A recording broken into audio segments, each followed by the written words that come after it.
আজকে থাকছে দেবদূত ও তিন ভাইয়ের গল্প। অনেক অনেক দিন আগে এক দেশে তিন ভাই থাকতো। তারা ছিল বড় গরিব।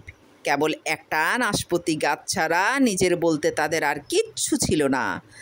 তাই তারা তিন ভাই মিলে পালা করে সেই নাশপাতি গাছটা পাহারা দিত। যে কোনো দুই ভাই বাড়ির বাইরে কোনো কাজে গেলে অন্যজন বাড়িতে থাকতো, খেয়াল রাখতো কেউ যেন গাছটার কোনো ক্ষতি করতে না পারে। একবার হলো কি, সেই তিন ভাইয়ের মন পরীক্ষা করতে স্বর্গ থেকে এক দেবদূতকে পাঠানো হলো। সেই দেবদূত এক ভিখারির ছদ্মবেশ নিল আর তারপর একদিন সেই নাশপাতি গাছটার কাছে এলো। সবচেয়ে বড় যে ভাই, সে তখন গাছটা পাহারা দিচ্ছিল। দেবদূত তাকে দেখে হাতটা বাড়িয়ে দিল আর বলল, ঈশ্বরের দিব্যি ভাই, আমাকে একটা পাকা নাশপাতি দাও।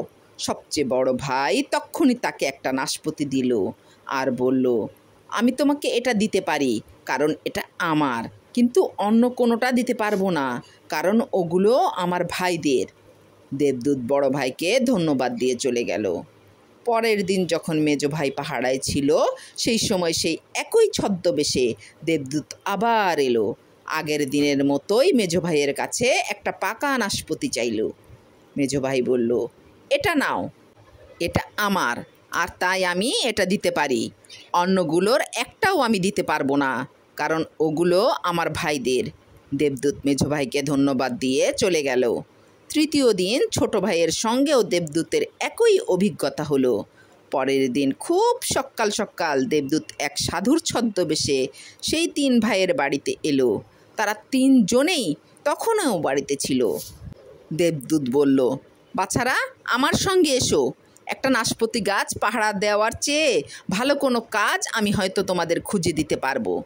এ কথা শুনে তিন ভাই রাজি হলো আর তারপর তারা সবাই মিলে একসঙ্গে বেরিয়ে পড়ল। কিছুক্ষণ হাঁটার পর তারা একটা চওড়া গভীর নদীর তীরে এসে পৌঁছালো। বড় ভাইকে ডেকে দেবদূত বলল, বাছা, আমি যদি তোমাকে কোনো বর দিতে চাই, তুমি কি চাইবে? বড় ভাই উত্তর দিল, এই পুরো জলটা যদি সুরা হয়ে যায় এবং তা আমার হয় তাহলে আমি খুব খুশি হব। দেবদূত তার জাদুদণ্ডটা তুলে ধরে শূন্যে একটা ক্রস চিহ্ন আঁকলো। আরে, পুরো জলটাই তো উৎকৃষ্ট আঙ্গুর পেশাই কল থেকে তৈরি সুরা হয়ে গেছে। কোথা থেকে বেশ কিছু পিঁপেও এসে গেল। লোকেরা সেই সব পিঁপেতে সুরা ভরতে লাগলো আর চালান করতে লাগলো। এভাবে একটা বিশাল শিল্প গড়ে উঠল। কারখানা, গুদাম, সুরা ভর্তি পিঁপে টেনে নিয়ে যাওয়ার জন্য গাড়ি, লোকজন ব্যস্ত সমস্ত হয়ে এদিক ওদিক ছোটাছুটি করতে লাগলো। বড় ভাইকে তারা সমীহ করে মালিক বলে ডাকতে লাগলো। দেবদূত বলল, তোমার বর তুমি পেয়ে গেছো। দেখো, ঈশ্বরের গরিব সন্তানকে তুমি ভোলোনি, আর তাই আজ নিজে বড়লোক হয়েছো। বিদায়। তারপর তারা বড় ভাইকে ছেড়ে রেখে এগিয়ে যেতে লাগলো। এক সময় তারা একটা বিশাল মাঠের ধারে এসে পৌঁছালো। সেখানে তখন এক ঝাঁক পায়রাকে খাবার দেওয়া হয়েছিল। মেজ ভাইকে ডেকে দেবদূত বলল, বাছা, আমি যদি তোমাকে কোনো বর দিতে চাই, তুমি কি চাইবে? মেজ ভাই উত্তর দিল, যদি এই মাঠের পায়রাগুলো সব ভেড়া হয়ে যায় এবং তা আমার হয় তাহলে আমি খুব খুশি হব। দেবদূত তার জাদুদণ্ডটা তুলে ধরে শূন্য একটা ক্রস চিহ্ন আঁকলো। আরে, পুরো মাঠটা ভেড়ায় ভরে গেছে যে! ঘর বাড়ি, খাটাল সব গজিয়ে উঠল। সেখানে অনেক পুরুষ ও মহিলাদেরও দেখা গেল। কেউ কেউ ভেড়ার দুধ দুইতে লাগলো, কেউ আবার সেই দুধ থেকে ছানা তৈরি করে তাই দিয়ে আবার চিজ বানাতে লাগলো। একটা জায়গায় পুরুষরা বাজারে বিক্রি করতে নিয়ে যাওয়ার জন্যে ভেড়ার মাংস কেটে কুটে ঠিক করতে লাগলো। আর এক কোণে একটা দল ভেড়ার লোম ছাড়াতে শুরু করলো। আর তারা প্রত্যেকেই যেতে আসতে মেজ ভাইকে মালিক বলে ডাকতে লাগলো। দেবদূত বলল, তোমার বর তুমি পেয়ে গেছো। এখানেই থাকো আর ধন সম্পত্তি উপভোগ করো। দেখো, ঈশ্বরের গরিব সন্তানকে তুমি ভোলোনি। এরপর সে আর ছোট ভাই একসঙ্গে যেতে লাগলো। দেবদূত বলল, বাছা, এবার তুমিও একটা বর চাও। আমি কেবল একটাই জিনিস চাই প্রভু। আমি ঈশ্বরের কাছে প্রার্থনা করি তিনি যেন আমায় একজন সত্যিকারের ধার্মিক স্ত্রী দেন। এটাই আমার একমাত্র ইচ্ছে। দেবদূত চেঁচিয়ে উঠল, একজন সত্যিকারের ধার্মিক স্ত্রী? বাছা আমার, তুমি সবচেয়ে কঠিন একটা জিনিস চেয়েছো। কেন জানো? সারা দুনিয়ায় মাত্র 3জন সত্যিকারের ধার্মিক মহিলা আছেন। তাদের দুজনের ইতিমধ্যেই বিয়ে হয়ে গেছে, আর তৃতীয়জন একজন রাজকুমারী। ঠিক এই মুহূর্তেই তার জন্য 2জন রাজাকে নির্বাচন করা হয়েছে। যাই হোক, তোমার ভাইয়েরা তাদের বর পেয়ে গেছে, তুমিও অবশ্যই তোমারটা পাবে। চলো এক্ষুনি ওই ধার্মিক রাজকুমারীর বাবার কাছে যাই আর তোমার দাবিটা জানাই। তাই তক্ষুনি তারা শ্রান্ত, ক্লান্ত, বিধ্বস্ত অবস্থায় সেই শহরে গিয়ে হাজির হলো যেখানে রাজকুমারী থাকতো। রাজা তো সব কথা শুনে অবাক। তাহলে আমার মেয়ের জন্য 3জন দাবিদার হলো, 2জন রাজা আর এখন এই যুবক, সবাই একই দিনে। আমি এদের মধ্য থেকে কিভাবে বেছে নেব? দেবদূত বলল, ঈশ্বরের ওপর নির্ভর করুন।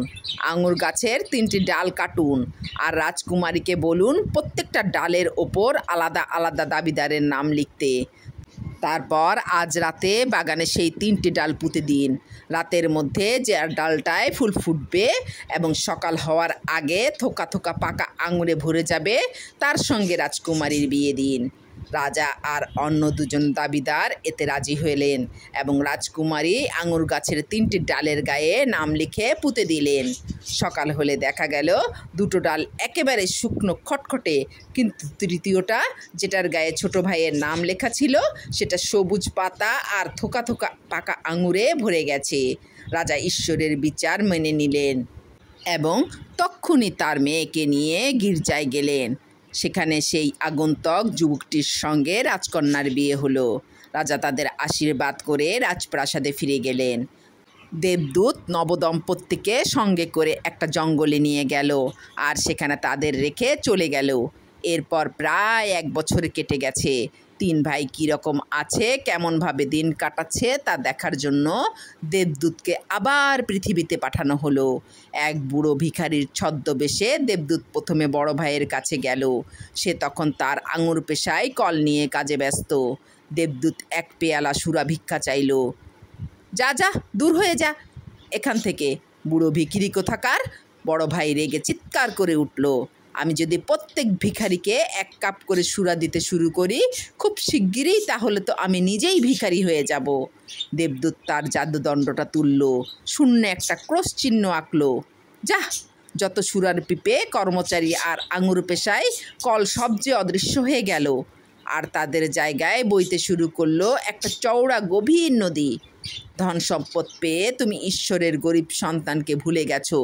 দেবদূত বলে উঠল, যাও তোমার নাশপতি গাছের কাছে ফিরে যাও।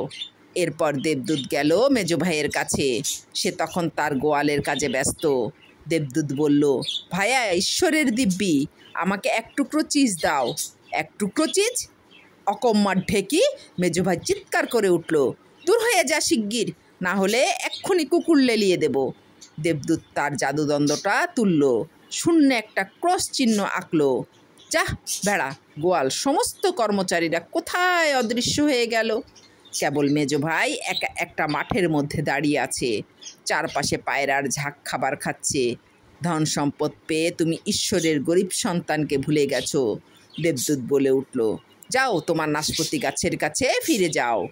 এরপর দেবদূত বনের মধ্যে সেই জায়গাটায় গেল যেখানে সে ছোট ভাই আর তার স্ত্রীকে রেখে চলে গিয়েছিল। সে দেখল তারা দারিদ্র্যের মধ্যে খুব কষ্ট করে দিন কাটাচ্ছে। তারা একটা ছোট্ট জীর্ণ কুড়িঘরে বাস করছে।